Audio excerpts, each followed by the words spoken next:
Bizim sevgi bitti yani. Bizim sevgi bitti yani. Özgesine satma beni. Nece sevmeni ben de seni kıskandıracağım. Kıskandıracağım. Kıskandıracağım. Kıskandıracağım.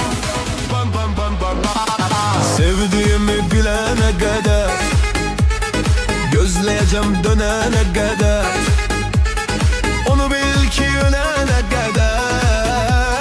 Kıskandıracağım. Kıskandıracağım. Kıskandıracağım. Kıskandıracağım. Sana bir tane söz diyeceğim.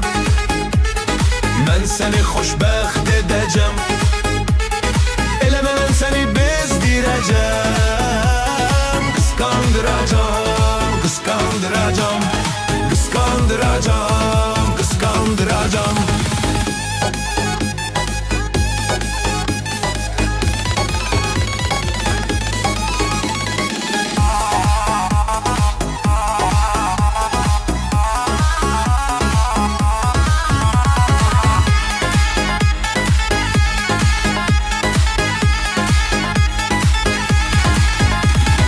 Belki de senden kaçacağım.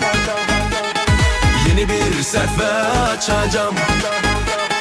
Senden yaxşısın tapacağım. Kıskandıracağım. Kıskandıracağım.